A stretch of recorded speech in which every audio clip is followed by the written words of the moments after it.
And now for our betting segment, sponsored by our sponsors, mybookie.ag. Use our promo code BENCH, BENCH, and you'll double your first deposit. I'm going into this blind. I'm just going to pick what I'm able to find on the MyBookie site. I'm sure that you have yours all planned out, and we'll get you right the slope. But what's your first betting line for the week? First one, it's easy. I'm Broncos plus 10. I'm not going to bet Broncos money line. I'm not. I think we cover, though. Plus 10, I think we cover because, look, this Chiefs defense is still that bad. This Chiefs offense is that good, but I think the Broncos, because you got to remember, last year, during the regular season, the Broncos were one of the few teams that kept the game, like the Chiefs, under 20 points last year. And you got to think, this defense, obviously no Von Miller, but you didn't have him last year. And you got to think, this defense may try to keep him in check. And Fangio, obviously, I don't trust him at all as coach, but maybe he can dial up a game plan to slow him down to a point where your offense just needs to put up points. And then if you do that, it's a game, and then you're covering 10.5. So I'm taking that the whole way, plus 10. I'm not confident in my team, but I'm confident for a cover. If it was in Denver, I'd probably say that they'd get blown out because that's what they've like to do this season. Yeah. But no, I don't think that plus 10 in Kansas City, that's not that bad. My first one that I got, that I talked about, Wake Forest Pittsburgh in the ACC Championship, over/under set at 72.5. These two teams don't play defense. That is so enticing to take the under. I'm sorry. I got that. But the last time I bet an over in Wake Forest, it was 68.5. I said, there's no way, right? There's no way. And they scored 80 points before fourth quarter. Oh, my God. Between the two teams. Dude, that's Kenny so Pinkett, Sam Hartman. Hartman averages like 3 touchdowns a game. Kenny Pinkett is in the Heisman conversation. I don't know. He probably might be a finalist. And he might be the first quarterback drafted in the NFL draft. So 72.5. If you want to make this exciting, bet over 72.5 at -110 for Wake Forest versus Pittsburgh. I think that's going to be that one might be the biggest shootout of the weekend. That is, I see that and I'm like, damn, I hate betting the under, but I think I have to. Too short. I know, life's way too short. Because then you're hoping for bad football, and I can never root for bad football. That's fair. All right, my next one, I have Bills Patriots over 43.5 points. Well, life's too bad short to bet the under. Or 43.5. Bills hammered the over against the Saints. They put up 30 points, and the Saints covered with 10 points at the end there. So they got that over. I think the Bills cover very well, and so do the Patriots. Patriots offense has been no other. Both high-powered offenses. Give me the over 43.5. Yeah, that's 43 in the NFL. It's very easy. That's a 22 to 21 game. Yeah, so I mean that's pretty easy for these for teams in the NFL to hit. So I like that one. My next one that I have, it's the Pac. This was a right-end game. My bookie wasn't going to have the Pac-12 championship on here, but they put it on here. That's a makeup game. Pac-12 championship. Here we go. Oregon is +3. I like Utah -3 +100. Yeah, I like -3 too. Because just the fact that they dominated them, they can win by more than 3 points. Yes, absolutely. If Utah's going to win, it's going to be by more than 3. Oregon always in the Pac-12 championship. Hard to be a team twice. That's the only reason. Yeah. My last one here, I got. There's UFC card this weekend. It's halfway decent. Good see some good old Clay Guida back in action. And He's still fighting? Yeah, he's still fighting. But we have Jose Aldo versus Font. And I'm going to go Jose Aldo +128. Those odds are very, very enticing with Font. Font's a very, very good fighter. I can't think of his first name for whatever reason. Rob Font. Oh, that's right. Rob Font. I knew it was something wacky like that. But yeah, I'm taking Aldo +128. Aldo's old. I don't think Font has the willpower, though, to beat a guy like Aldo. Aldo is a legend, but at some point, legends don't lose to lower-level talent, even if they're old. Like you can go out and take the dog back to the shed, but, like, if a guy's like a legend and he's falling off his career, he still beats up on the bad people. Think about, who was it? I'm not very familiar with Font, but I will say the last Brazilian legend that went and fought a young guy that he was supposed to be able to compete with was Renan Barão.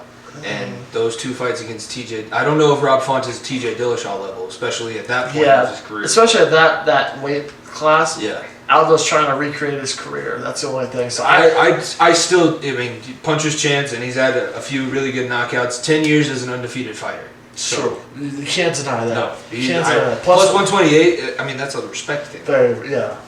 You just take that out of respect because it very easily could. Very easily could. With the UFC event coming up that I didn't know about, I'm going to take the guy that ended CM Punk's UFC career, Mickey Gall, plus 180 over Alex Morono. I don't know anything about Alex Morono. I don't either, but I know who Mickey Gall is. I know who Mickey Gall is too. Screw it. Let's get stupid here.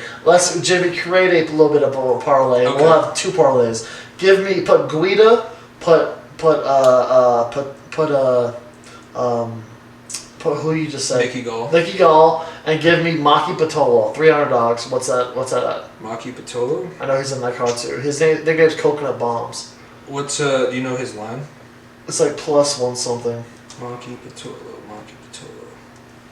I have Guida. Guida's plus 155, and Mickey Gall's plus 180. So that puts us at over 3 already. So it's probably around plus 520 something around there. I believe so. So Mickey Gall and Guida 155 and 180 is plus 335, and Pitolo. What the heck? I don't know. I thought I saw him fighting this weekend. I just saw him as the underdog, but all three of those together plus 500 is your bonus ride the slope. But now while Jimmy's looking that up, let's get the actual ride the slope. I don't have my ski goggles here because in Colorado ski season has started. Yeah, so you have that. So I have to use them. I actually have to use them now. So we're gonna go college football. I gave you your Thanksgiving feast. We hit on one of the three. It was a sad boy hours. So we're going first one. I'm gonna give you the college football ride the slope championship edition. So first, easy, Baylor plus 4.5 for Oklahoma State. Yes, I'm not happy with the easy part, but I think Oklahoma State will win by a field goal. Yeah. I think 4.5 is. I don't think Oklahoma State wins by a touchdown. Mm-hmm. So that's where I like that 4.5 spread for Baylor. Medium difficulty, Alabama plus 6.5 versus Georgia. It's Alabama. That's why I don't think Georgia will blow them out. I think talent on the table. I think it's talent on the table. Georgia can do that. But then again, Kirby Smart against Nick Saban, you got to think it's going to be a game. It'll be a game. I think no matter what happens, it'll be a game. So I think plus 6.5 is pushing. Very, very much pushing him. Yeah, before I bet on that game, I'd have to go back and see the last time that they played in the SEC championship and how that game would go. But betting on Saban is similar to betting on Aldo. That's just it's a go. It's a go. Yeah, he's like don't even think Alabama's playing. Throw money on them. Yeah. Exactly. And then last one. Let's get stupid. Iowa plus 10.5 versus Michigan. Alex Padilla show, baby. Give me Iowa covered plus 10.5. I think Michigan wins the game, but I think Iowa makes it interesting. And I think they give them a little bit of a scare, and then Michigan wakes up and realizes, we got to win this game. And they win the game, but plus 10.5 spread. So I'm picking Oklahoma State, Georgia, and Michigan all to win, but I'm picking Baylor, Alabama, Iowa to cover. Very wacky, I know. Very weird. Altogether, plus $584, $100 wins you $5,840.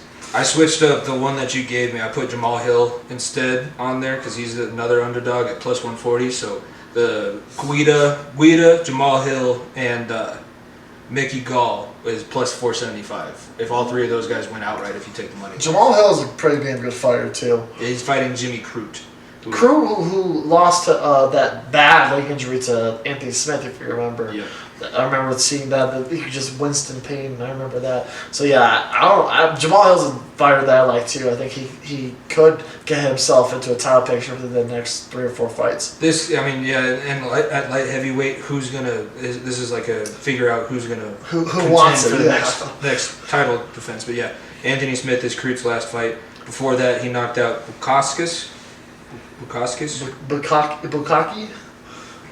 That's it's between basketball and UFC is the hardest names that I've ever had to like. Basketball, I feel like it's pretty easy. It was Regis because Regis brings in all their international kids. So I had like I had an Italian name that I couldn't figure out. Oh! I have to announce you Taekwondo. Yeah, you know how tough that is. Some of these names, I'm like. When you're hosting like Japan or one of those. Yeah, when I'm hosting those stupid tournaments, I'm like, hey, how do you? And I ask person, how do you pronounce your name? They're like, I'm like, sorry, could you say that again? Can you pronounce it, please? Spell it phonetically. Slowly. Write it like I'm in kindergarten, and that's how I'm gonna. Say it to me like I'm 4. Come on. Sound it out.